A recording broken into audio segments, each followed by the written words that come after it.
तो agree warriors, हम लोग पिछले क्लास में दूध का संगठन का थोड़ा सा बचाए थे, है ना। उसको क्या बोलते हैं, चार्ट के रूप में बता रहे हैं। ठीक,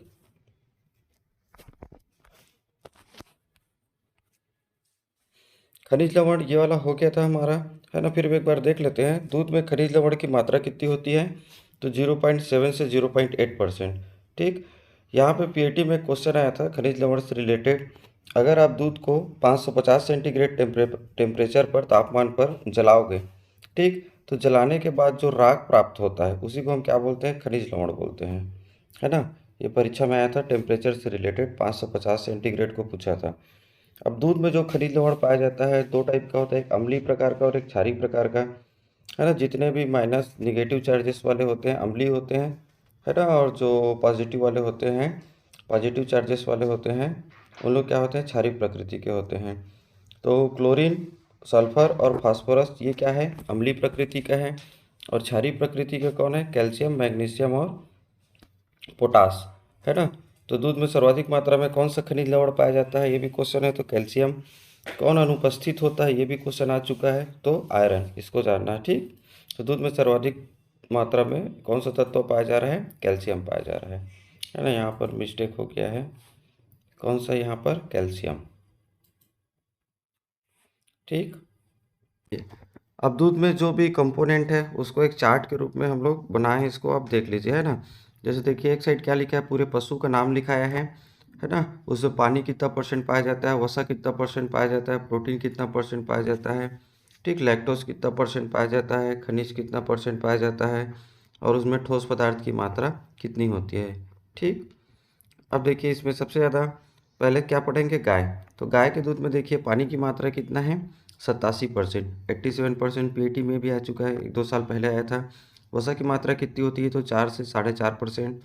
प्रोटीन की मात्रा कितनी होती है, तो 3.5%, है ना। लैक्टोज की मात्रा कितनी होती है, तो 4.7 से 4.9%।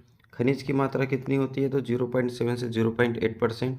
और ठोस कितना होता है, तो 13%। उसके बाद देखिए भैंस। तो भैंस के दूध में पानी की मात्रा होती है 82 से 84%। वसा की मात्रा कितनी होती है, 6 से 7%। प्रोटीन की मात्रा कितनी होती है, 4%। लैक्टोज की मात्रा कितनी होती है, 5.2%। और खनिज की मात्रा कितनी होती है, तो 0.8%। ठीक, तो इसको आप एक बार देख लेना। भेड़ में कितना होता है, पानी की मात्रा 79%। वसा की मात्रा कितना होता है, तो 8 से 9% है। ये 8 से 6 लिखाया है, इसको प्रिंटिंग मिस्टेक है, इसको देख लेना, 8 से 9% है। और प्रोटीन की मात्रा कितना है, 6.7% भेड़ के दूध में, है ना। और लैक्टोज की मात्रा कितनी है, 4.3%। खनिज की मात्रा कितना है, तो 0.9 से 1%। ठीक, और बकरी के दूध में गाय जैसा रहता है पूरा इसका कंपोनेंट। तो पानी 87%, वसा है 4 से 5%। थोड़ा प्रिंटिंग मिस्टेक हो गया, देख लीजिएगा, ये 4 से 5% है। प्रोटीन की मात्रा कितना होता है, तो 3.5%। और लैक्टोज की मात्रा कितना होता है, तो 4.3 लिखा है, वो 4.5 से 4.7% है। उसका देखिए कुतिया के दूध में लिखा है ना, पानी की मात्रा कितनी होती है, 75%। और क्या बोलते हैं, वसा की मात्रा कितनी होती है, तो 9.6%। यहाँ से क्वेश्चन इंपॉर्टेंट है, सर्वाधिक मात्रा में प्रोटीन इसी में पाया जाता है। ठीक, 11%, इसको आप जानना, है ना। उसके बाद देखिए मनुष्य के दूध में, यहाँ से भी पीएटी में क्वेश्चन आ चुका है, स्तनी मादा करके दिया था। उसमें लैक्टोज की मात्रा को पूछा था, सर्वाधिक किसके दूध में लैक्टोज की मात्रा पाया जाता है, ऐसे करके ऑप्शन में। तो वहाँ पे गाय, भेड़ ये सब था, तो ये मनुष्य उसका आंसर आया था, है ना। तो 88% पानी होता है। वसा की मात्रा कितना होता है, 3.6%। और प्रोटीन की मात्रा 1.8%। यहाँ पे लैक्टोज को पीएटी पूछा है, इसको आप जानना, 6.8%, है ना, सर्वाधिक। उसका देखिए हथनी, हथनी से एक ही इम्पोर्टेंट है, इसमें वसा की मात्रा जो होती है सर्वाधिक होती है 19%, इसी को आपको जानना है। ठीक, तो ये पूरे इसको हम लोग पूरा पढ़ा चुके हैं एक बार, ये चार्ट के रूप में। इसमें 2-3 चीज़ को याद रखना है, जैसे पीएटी के रिस्पेक्ट में भेड़ से इंपॉर्टेंट क्वेश्चन बनता है। अगर गाय, भैंस, भेड़, बकरी कई बार आ चुका है ऑप्शन में रहता है गाय, भैंस, भेड़, बकरी। तो सर्वाधिक किसके दूध में वसा की मात्रा पाया जाता है, ऐसा क्वेश्चन आया हुआ है तो भेड़ में। और यहाँ पे स्तनी मादा से क्वेश्चन आया हुआ है 6.8% लैक्टोज का, और हथनी का भी है 19% सर्वाधिक क्या पाया जाता है, वसा। ठीक, तो पिछले क्लास में जो पढ़े थे दूध का संगठन वो खत्म हो गया। अब आप एक नया क्या बोलते हैं क्लास स्टार्ट करते हैं, है ना। नया नया टॉपिक है दूध का भौतिक गुण, जो बहुत इंपॉर्टेंट है, यहाँ से क्वेश्चन बनता ही बनता है ना। तो देखिए दूध का भौतिक गुण से मतलब क्या समझते हो, पहले ये जानना है अपने को, है ना। जैसे दूध का रंग क्या होता है, दूध का अपेक्षित घनत्व क्या होता है, दूध में अम्ल प्रतिशत कितना होता है ना, उसका हिमांक कितना होता है, उसका क्वथनांक कितना होता है, ये सब के बारे में जानना है अपने को, है ना। ये भौतिक गुण के अंतर्गत आता है। तो सबसे पहले भौतिक गुण में हम क्या पढ़ेंगे, रंग, कलर, है ना। तो दो टाइप के दूध पढ़ेंगे हम लोग, एक गाय का दूध और एक भैंस का दूध। ठीक, तो गाय का दूध हल्का पीला दिखता है ना, किसके कारण दिखता है, परीक्षा में क्वेश्चन बनता है तो बीटा कैरोटीन। ठीक, और भैंस का दूध के बारे में क्वेश्चन आता है तो भैंस का दूध कैसा दिखता है, सफ़ेद होता है। तो किसके कारण होता है, तो कैसीन प्रोटीन के अधिकता के कारण, है ना।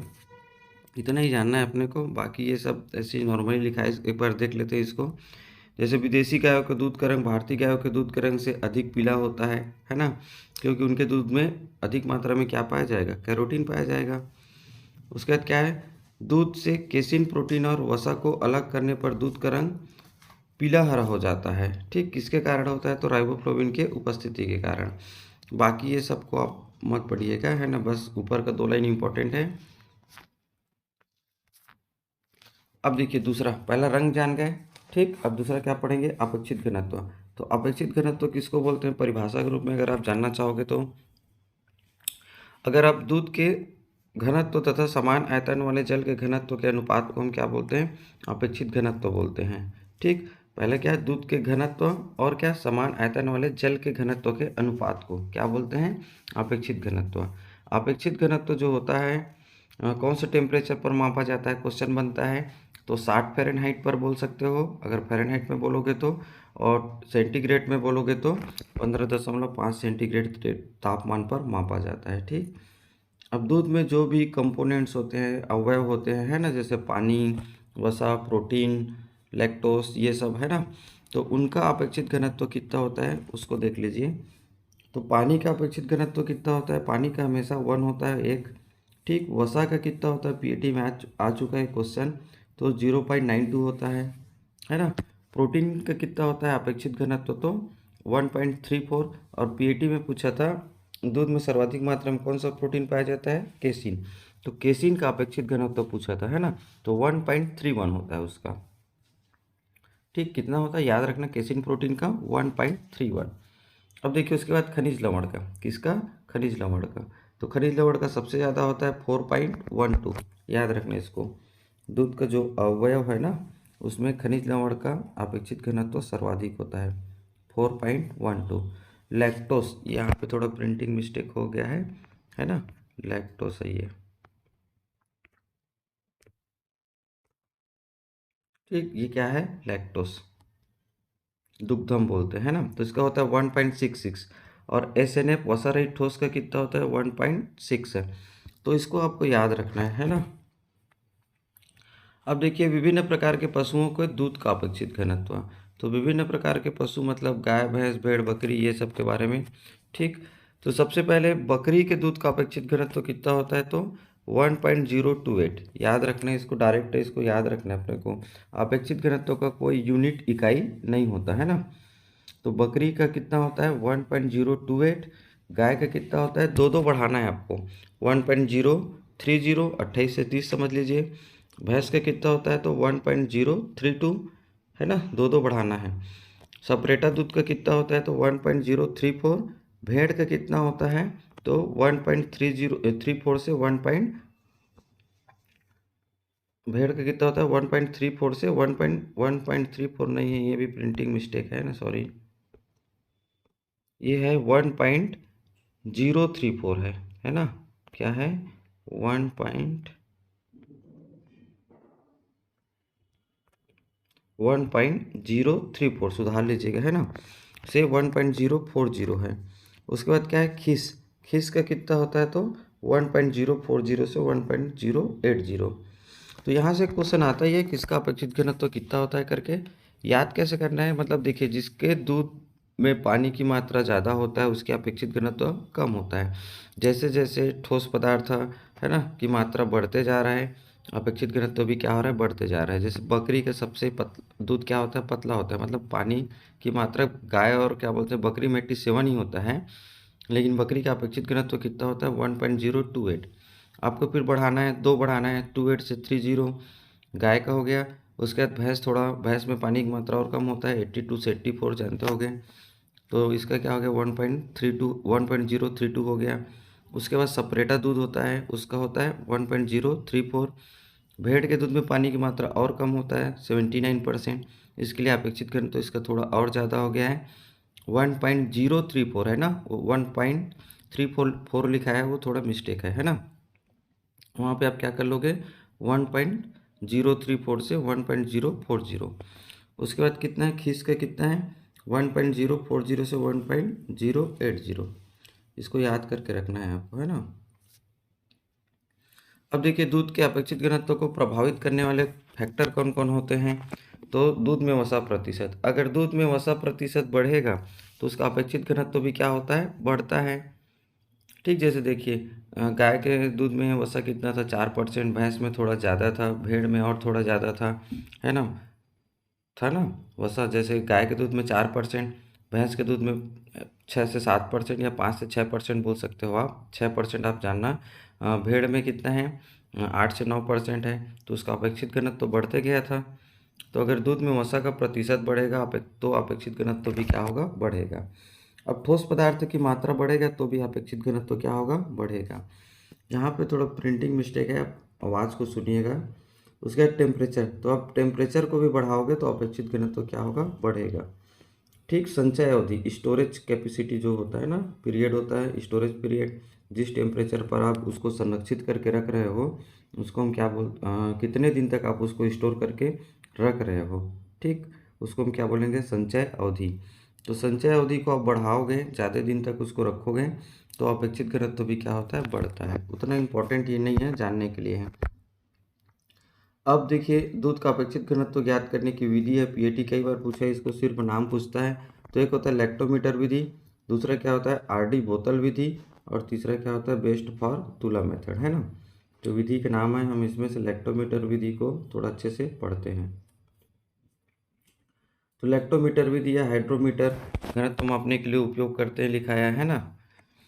तो अपेक्षित घनत्व ज्ञात करने के लिए, दूध का अपेक्षित घनत्व ज्ञात करने के लिए जिस यंत्र का उपयोग करते हैं उसको हम क्या बोलते हैं, लैक्टोमीटर।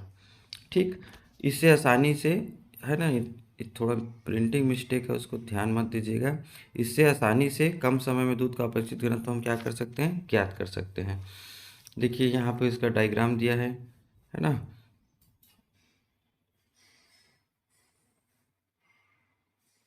तो यहाँ से क्वेश्चन बनता है, इसको 3 भाग में डिवाइड करते हैं। लैक्टोमीटर को कितने भाग में, 3 भाग में। ऊपर वाले को हम बोलते हैं स्तंभ, कॉलम, जिसमें क्या रहता है, रीडिंग लिखाया रहता है, ठीक। और नीचे वाले भाग को हम क्या बोलते हैं, सिलेंडर बोलते हैं। और सबसे नीचे वाले भाग रहता है ना, उसको बल्ब बोलते हैं, जिसमें मरकरी का या क्या बोलते हैं, मरकरी बोल सकते हो या पारा, है ना, पारे का छर्रा लगा होता है। और ये वाला पार्ट जो स्तंभ है, ठीक, स्तंभ वाले पार्ट में थोड़ा नाम को आप कन्फ्यूजन मत होना, है ना। ये वाला पार्ट क्या है, स्तंभ है। यहीं पे क्या रहता है 0 to 40 तक, 0 to 40 तक का क्या लगे रहता है, निशान लगे रहता है, ठीक। यहाँ पे 0 to 4 लिखा है, सॉरी, है ना, 0 to 14 40। ये पीएटी में डायरेक्ट पूछा है लैक्टोमीटर में कितने तक के निशान लगे रहता है, तो 0 से 40। ठीक, ये जो खोखला भाग होता है यहाँ पे, है ना, ये क्या होता है बेलनाकारी स्ट्रक्चर का जो होता है, ठीक। और नीचे में जो बल्ब है यहाँ पे, है ना, वहाँ पे क्या रहता है, छर्रा, पारे का छर्रा रहता है, ठीक। इसको आप सुधार लीजिएगा, है ना, 0 to 4 नहीं रहता, 0 to 40 है, 40। अब देखिए इससे रिलेटेड एक क्वेश्चन है ना, जो कभी कभी परीक्षा में पूछता है। जैसे लिखा है, यदि लैक्टोमीटर का पढ़ा गया पाठ्यांक कितना है, 30.5 है, और नमूने का तापक्रम, मापक्रम है वो क्या है, तापक्रम है ना, 75 फ़ारेनहाइट है, तब दूध का अपेक्षित घनत्व तब दूध का अपेक्षित घनत्व तो क्या होगा, ठीक, और वो किसका दूध होगा। तो कभी भी दूध का अपेक्षित घनत्व निकालने के लिए सबसे पहले हम क्या निकालते हैं, OLR निकालते हैं। OLR मतलब ऑब्जर्व लैक्टोमीटर रीडिंग। कितना दिया है आपका 30, कितना दिया है 30.5 दिया है, कितना दिया है 32.5 ये है ना, 32.5, ठीक। और टेम्परेचर कितना दिया है, तो 75 फ़ारेनहाइट दिया है। तो दूध का अपेक्षित घनत्व तो हम या तो अगर फ़ारेनहाइट में मापते हैं तो 60 फ़ारेनहाइट पे मापते हैं, है ना। अगर 60 फ़ारेनहाइट से ज़्यादा है तो प्रत्येक 1 फ़ारेनहाइट पे हम क्या करते हैं, 0.1 को जोड़ते हैं। और कम रहता है तो 60 से कम होता रहता है तो हम क्या करते हैं, 0.1 प्रत्येक 1 फ़ारेनहाइट पे माइनस करते हैं करेक्ट लैक्टोमीटर रीडिंग निकालने के लिए, ठीक। तो देखिए यहाँ पे हम CLR निकालेंगे करेक्ट लैक्टोमीटर रीडिंग। तो इसका फार्मूला क्या होता है, OLR plus 0.5 plus minus T, क्या रहता है प्लस माइनस टी, ठीक। यहाँ पर मिस्टेक है, प्लस माइनस टी टेम्परेचर, है ना, इसको सुधार लीजिएगा, है ना। 0.5 प्लस माइनस टी रहता है, डबल लिखा गया है। अब देखिए OLR कितना दिया, 32 दशमलव कितना दिया है, मिस्टेक हो गया है, क्वेश्चन में 30 दिया है ना। इस क्वेश्चन को अब 32 कर लेना, इसको कितना कर लेना 32.5। तो OLR कितना दिया है आपका 32.5 दिया है ना। प्लस माइनस क्यों हम लोग जब भी आप ऑब्जर्व इलेक्ट्रोमीटर रीडिंग निकालते हो, है ना, तो 0.5 का क्या होता है, इरर रहता है। कैपिलरी या केस्की बल के कारण या गुरुत्वाकर्षण बल के कारण क्या रहता है, 0.5 का इरर त्रुटि रहता है। इसलिए हम लोग कभी भी OLR निकालेंगे तो उसमें क्या करते हैं, 0.5 जोड़ देते हैं। तो 0.5 में आप 0.5 जोड़ोगे, प्लस 1.5 कहाँ से आया, टेम्परेचर निकालोगे। टेम्परेचर कैसे निकालोगे, टेम्परेचर कितना दिया है, 75 फ़ारेनहाइट दिया है। हमको पता है कि हम दूध का अपेक्षित घनत्व तो कौन से तापमान पर निकालते हैं, 60 फ़ारेनहाइट पे। अगर 60 से ज़्यादा है तो प्रत्येक 1 फ़ारेनहाइट पर हम 0.1 क्या करते हैं, जोड़ते हैं। तो 75 दिया हुआ है यहाँ पे, है ना। 60 से कितना टाइम ज़्यादा है, ये 15 टाइम। तो अब 15 टाइम में 0.1 को जोड़ोगे तो 1.5 होगा। इसलिए करेक्ट इलेक्ट्रोमीटर रीडिंग निकाल रहे हो उसमें आप क्या कर रहे हो, यहाँ पे टी के जगह 1.5 को जोड़ोगे। तो जोड़ोगे तो कितना हो जाएगा, 32.5 प्लस 0.5 प्लस 1.5, 34.5 हो जाएगा, ठीक। अब आपका ये क्या निकल गया, CLR निकल गया। क्या निकल गया, CLR। कभी कभी एग्जाम में डायरेक्ट पूछता है CLR का फार्मूला, ठीक। अब उसके बाद देखिए अपेक्षित घनत्व का फार्मूला, ये भी PAT में पूछा जा चुका है, अपेक्षित घनत्व का फार्मूला क्या होता है ना। तो इसको देखिए आप, 1 प्लस CLR अपान 1000 होता है। अपेक्षित घनत्व का फार्मूला क्या होता है, 1 प्लस CLR अपान 1000, ठीक। अब यहाँ पे देखिए CLR कितना निकाले थे हम लोग, 34.5 निकाले थे। तो अब आप इसको पूरा सॉल्व करोगे तो ये कितना हो जाएगा, 1.0345 हो जाएगा, है ना। तो 1.034 किसके दूध का अपेक्षित घनत्व, कौन से दूध का अपेक्षित घनत्व था, सपरेटा मिल्क का, ठीक। ये इतना ज़्यादा आपको सॉल्व करने की ज़रूरत नहीं है। अगर आप डायरेक्ट CLR निकाले, यहाँ पे 34.5 आया है, तो आप डायरेक्ट इसका अपेक्षित घनत्व निकालोगे तो 1.0 को आप जोड़ देना, 1.034 हो जाएगा, है ना। इतना सारा कैलकुलेशन करने की ज़रूरत नहीं है, ठीक। अब देखिए अभी पढ़ा है इलेक्ट्रोमीटर का ताप कैसे ठीक करते हैं। तो हमको पता है कि दूध का अपेक्षित घनत्व हम कौन सा तापमान पर मापते हैं, 60 फ़ारेनहाइट पे, या सेंटीग्रेड में दिया रहेगा तो 15.5 सेंटीग्रेड पर, ठीक। यदि टेम्परेचर क्या बोला जा रहा है 60 फ़ारेनहाइट से ज़्यादा रहेगा तो प्रत्येक एक पे हम क्या करते हैं, 0.1 जोड़ते हैं, ठीक। अगर सेंटीग्रेड में रहेगा तो 0.2 जोड़ेंगे। समझ में आ गया। अगर 60 फ़ारेनहाइट से कम होगा तो प्रत्येक 1 फ़ारेनहाइट पर हम क्या करते हैं, 0.1 माइनस करते हैं। अगर सेंटीग्रेड में दिए रहेगा तो प्रत्येक 1 सेंटीग्रेड पर 0.2 घटाते हैं, ठीक। इसको आप देख लीजिएगा। अब देखिए पाठ्यांक कैसे ठीक करोगे, है ना। अभी बताए थे OLR के बारे में, है ना। तो लैक्टोमीटर के स्तंभ दूध के सतह पर केस्की बल के कारण नहीं जा पाता, जिससे वास्तविक पाठ्यांक प्राप्त नहीं होता, ठीक। मतलब OLR जो आप निकालोगे तो जितना भी आपको दिखेगा, मान लो 30 दिखेगा तो आप क्या करोगे, 0.5 उसमें जोड़ोगे, क्योंकि गुरुत्वाकर्षण बल के कारण या केस्की बल के कारण आप बोल सकते हो 0.5 का क्या होता है, उसमें एरर होता है। तो अतः सही इलेक्ट्रोमीटर रीडिंग निकालने के लिए हम क्या करते हैं, OLR में क्या करते हैं 0.5 को जोड़ देते हैं। 0 to 5 लिखा है, वो 0.5 है ना, सॉरी ये क्या है 0.5। ठीक, अब देखिए यहाँ पे एक और न्यूमेरिकल दिया है जिससे आपको समझ में आ जाएगा। एक दूध का पढ़ा गया पाठ्यांक कितना दिया है, 28 दिया है। दूध के नमूने का ताप कितना दिया है, 55 फ़ारेनहाइट दिया है। तो अपेक्षित घनत्व निकालोगे, है ना। तो CLR निकालने के लिए हम क्या करते हैं, OLR प्लस 0.5 जोड़ते हैं, अभी बताए हैं, और प्लस माइनस क्या होता है, T होता है, प्लस माइनस क्या होता है, T, है ना। यहाँ पे प्रिंटिंग मिस्टेक हो गया है। ठीक, अब OLR कितना दिया, 28.5 दिया है। ठीक, उसमें हम 0.5 जोड़ेंगे। अब माइनस 0.5 क्यों दिया यहाँ पर समझ में आ रहा है, क्योंकि 55 जो टेम्परेचर दिया है फ़ारेनहाइट दिया है, वो 60 से 5 टाइम क्या है, कम है।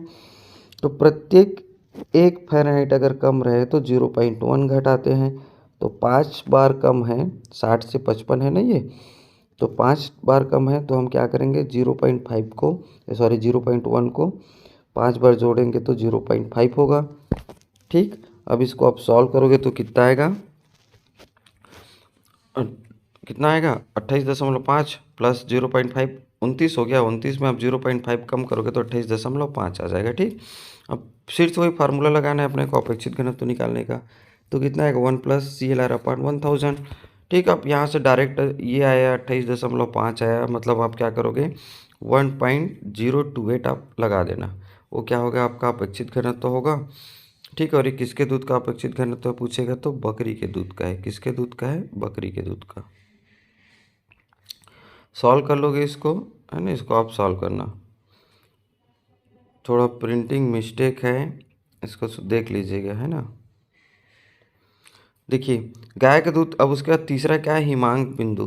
क्या है तीसरा, नेक्स्ट क्या है तीसरा, उसका बहुत गुण क्या है, हिमांक बिंदु। तो गाय के दूध का हिमांक बिंदु कितना होता है, 0.530 सेंटीग्रेड, है ना। मतलब इस टेम्परेचर पर दूध जो होता है बर्फ़ में परिवर्तित होता है, मतलब ठोस में परिवर्तित होता है। हिमांक किसको बोलते हैं, हिमांकन किसको बोलते हैं, अगर जिस टेम्परेचर पर कोई द्रव ठोस अवस्था में परिवर्तित होता है उसको हम क्या बोलते हैं, उसका हिमांक बिंदु बोलते हैं, है ना। तो दूध जो होता है, दूध को आप -0.530 सेंटीग्रेड टेम्परेचर पे ले जाओगे तभी वो ठोस रूप में परिवर्तित होगा। ठीक, उसके बाद क्या है, भैंस के दूध का हिमांकन, तो इसका कितना है 0.549 सेंटीग्रेड, है ना। उसके बाद ये नीचे जो दिया ये खीस का है, किसका है, खीस का, किसका, ये खीस का, -0.558 से -0.560, है ना। तो ये खीस का है। तो आप इसको जानना है ना। उसके बाद देखिए दूध, अब इसके अम्लता को प्रभावित करने वाले कौन कौन से फैक्टर है उसके बारे में थोड़ा देख लीजिए। तो दूध के अम्लता बढ़ने पर दूध के हिमांक भी क्या होता है, बढ़ जाता है। दूध के हिमांक को सर्वाधिक कौन इफेक्ट करता है, तो दूध में पाए जाने वाले लैक्टोज, है ना, और फ्लोराइड, क्लोराइड है वो, फ्लोराइड नहीं है ना, क्लोराइड आयन जो पाया जाता था ना, वो क्लोराइड है ना, प्रभावित करता है। उसके बाद देखिए दूध के हिमांक जो, अगर दूध का आपको हिमांक को मापना है तो कौन से यंत्र का उपयोग करोगे, तो हार्ट बीट क्राई स्कोप बोलते हैं ना। यंत्र का नाम क्या है, हार्ट बीट क्राई स्कोप नामक यंत्र का उपयोग करते हैं। तो दूध से 2-3 क्वेश्चन हिमांक से अगर क्वेश्चन आएगा तो देख लेना। गाय के दूध का कितना होता है, तो -0.530 से सेंटीग्रेड, और भैंस का कितना होता है तो -0.549 सेंटीग्रेड, और नीचे वाला क्या है, ये वाला खीस का है। ठीक, और दूध के हिमांक को कौन से यंत्र से मापते हैं पूछेगा तो हार्ट बीट क्राई स्कोप। अब देखिए अपवर्तनांक, रिफ्रैक्टिव इंडेक्स कितना होता है दूध का, तो आपको याद करना है इसको, वन लाइनर है ना, एक इसको याद करना पड़ेगा आपको। तो कितना होता है 1.3460 से 1.3490, है ना, इसको याद रखना आप। और दूध का अपवर्तनांक कौन सा टेम्परेचर पर मापते हैं, तो 20 सेंटीग्रेड तापमान पर मापते हैं, इसको भी याद रखना। ठीक, कौन से यंत्र से मापते हैं पूछेगा, तो इमर्सन रिफ्रैक्टोमीटर से मापते हैं। ठीक, तीनों चीज़ इंपॉर्टेंट है। ठीक, उसका अपवर्तनांक कितना होता है और कौन से टेम्परेचर पर मापते हैं। तो अपेक्षित घनत्व को बस 15.5 सेंटीग्रेड पर मापते हैं, बाकी कोई सभी भौतिक गुण रहेगा उसको 20 सेंटीग्रेड पर मापते हैं, इसको याद रखना। ठीक, अब देखिए यहाँ पर क्या लिखा है, दूध में घुलनशील ठोस पदार्थ की मात्रा बढ़ाओगे तो अपवर्तनांक भी बढ़ता है। मान लो आपको क्वेश्चन पूछ दे निम्न में से किसके दूध का अपवर्तनांक ज़्यादा होगा, गाय का दूध, भैंस का दूध, भेड़ का दूध, बकरी का दूध, तो आप किसको आंसर लगाओगे, भेड़ का। क्यों? क्योंकि उसमें ठोस पदार्थ की मात्रा क्या होती है, ज़्यादा होती है। ठीक, यहाँ पर देखिए खीस का अपवर्तनांक भी दिया है, तो 1.3490 से 1.3495 है ना। अब पृष्ठ तनाव, सरफेस टेंशन है ना, दूध का नेक्स्ट भौतिक गुण क्या है उसका, पृष्ठ तनाव। तो ये इसको भी पृष्ठ तनाव को भी हम लोग कौन सा टेम्परेचर पर मापते हैं, तो 20 सेंटीग्रेड तापमान पर मापते हैं। पीएटी पूछा है पृष्ठ तनाव का, क्या पूछा था, यूनिट को। तो यहाँ पर कुछ ऑप्शन में था डाइन प्रति सेंटीमीटर स्क्वायर दिया था, है ना। तो देखिए, तो दूध का पृष्ठ तनाव कितना होता है, 40 से 60 होता है। कितना होता है, 40 से 60। ठीक, और ये गाय का दूध है ना, 40 से 60। मखनिया दूध का कितना होता है, तो 40 से 42, और क्रीम का कितना होता है, तो 42 से 45। डाइन पर सेंटीमीटर, यूनिट को याद रखना। ठीक, इसके इकाई को क्या करोगे, आप याद रखोगे। अब देखिए इसके बारे में थोड़ा सा, अगर आप दूध में वसा और प्रोटीन की मात्रा को बढ़ाओगे, है ना, तो पृष्ठ तनाव भी क्या होता है, तो पृष्ठ तनाव क्या हो जाता है, उसका कम हो जाता है, और खनिज और लैक्टोज का कोई इफेक्ट नहीं पड़ता। उसके बाद देखिए विद्युत चालकता। ठीक, इलेक्ट्रिक कंडक्टिविटी है ना, इससे भी क्वेश्चन है एक तो। क्या क्वेश्चन था, दूध में जो विद्युत चालकता पाया जाता है किसके कारण पाया जाता है, तो दूध में क्लोराइड आयन पाया जाता है, क्लोरीन, है ना, इसी कारण उसमें विद्युत चालकता पाया जाता है। तो दूध का विद्युत चालकता कितना होता है, 0.003 से, यहाँ पे भी प्रिंटिंग मिस्टेक है ना, 0.003 से 0.005 माइक्रोन। ठीक, इसको याद रखना आप, है ना।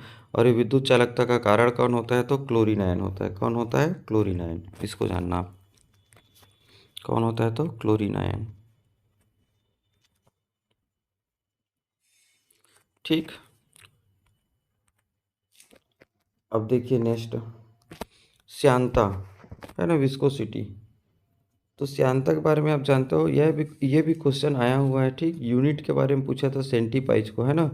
तो दूध का श्यानता कितना होता है, 1.5 से 2.12 सेंटीपाइज। ठीक, श्यानता भी हम कौन सा टेम्परेचर पर मापते हैं, तो 20 सेंटीग्रेड टेम्परेचर पर मापते हैं। श्यानता क्या होता है, किसी भी द्रव को बहने बहने से रोकने के लिए, ठीक, कोई भी बल कार्य करता है ना, किसी भी द्रव को बहने के लिए जो बल कार्य, बहने से रोकने के लिए जो बल कार्य करता है, उसी को हम क्या बोलते हैं, उसकी श्यानता बोलते हैं। तो जो द्रव जितना गाढ़ा होगा उसकी श्यानता भी उतनी ही क्या होगी, अधिक होगी। उसकी श्यानता भी क्या होगी, उतनी ही अधिक होगी, है ना। क्योंकि गाढ़ा ज़्यादा बहेगा कि जो पतला रहेगा वो ज़्यादा बहेगा, है ना। तो जो जितना ज़्यादा गाढ़ा रहेगा उसकी श्यानता भी उतनी ही ज़्यादा रहेगी। ठीक, उसके बाद क्या देखिए, जो द्रव अच्छा ये हो गया। श्यानता को किससे मापते हैं, ये भी क्वेश्चन आता है। तो इसको मापने का यंत्र कौन है, तो प्लानोमीटर को आप याद रखना। क्या, प्लानोमीटर या विस्कोमीटर। ठीक, उसके बाद देखिए दूध का क्वथनांक। क्वथनांक किसको बोलते हैं, कोई भी द्रव जिस टेम्परेचर पर उबलता है उसको हम क्या बोलते हैं, उसकी क्वथनांक बोलते हैं, है ना। तो दूध का क्वथनांक कितना होता है, आपको पूछेगा तो 100.15 से 100.17, है ना। ये भी पर पीएटी में आया हुआ क्वेश्चन है। तो वहाँ पर डायरेक्ट थोड़ा क्वेश्चन में ये ऑप्शन 100.15 ना दे के क्या था, 100.5 था, है ना। ठीक, तो उसके बाद देखिए, अपेक्षित घनत्व ज्ञात करते समय आपको क्या क्या सावधानी रखनी चाहिए। तो क्या क्या सावधानी रखोगे, दूध दोहने के 2 घंटे बाद अपने को क्या करना है, अपेक्षित घनत्व ज्ञात करना है। ठीक, ये सब बकवास है, इसको हमको नहीं पढ़ना है, बस दूध का क्वथनांक बस आपको क्या करना है, याद रखना है। तो 100.15 है, 100.15 से 100.17 ये परीक्षा में आया हुआ है ना।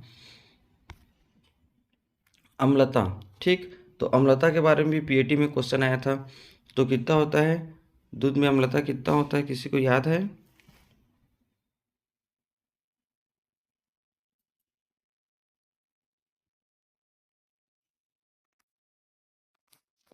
देखिए, दूध में 2 प्रकार की अम्लता पाया जाता है। पहला क्या होता है, एक प्राकृतिक अम्लता, और दूसरा क्या होता है, अनुमाप्य अम्लता, है ना।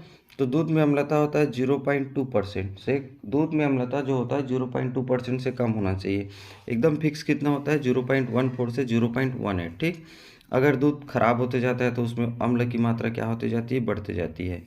और दूध में जो अम्लता पाया जाता है वो प्राकृतिक अम्लता, उसका कारण कौन होता है, तो लैक्टोज होता है। ठीक, जब दूध दही में परिवर्तित कैसे होता है जानते हो ना, लैक्टोज जो होता है लैक्टिक एसिड में परिवर्तित होता है, जिसके कारण दूध अम्लीय होगा तो दही में दही में क्या होगा, वो परिवर्तित हो जाएगा। अब दूध में अम्लता परीक्षण किससे करते हैं, तो सोडियम हाइड्रोक्साइड से कर सकते हो, या फिनॉल्फथेलिन है ये, है ना।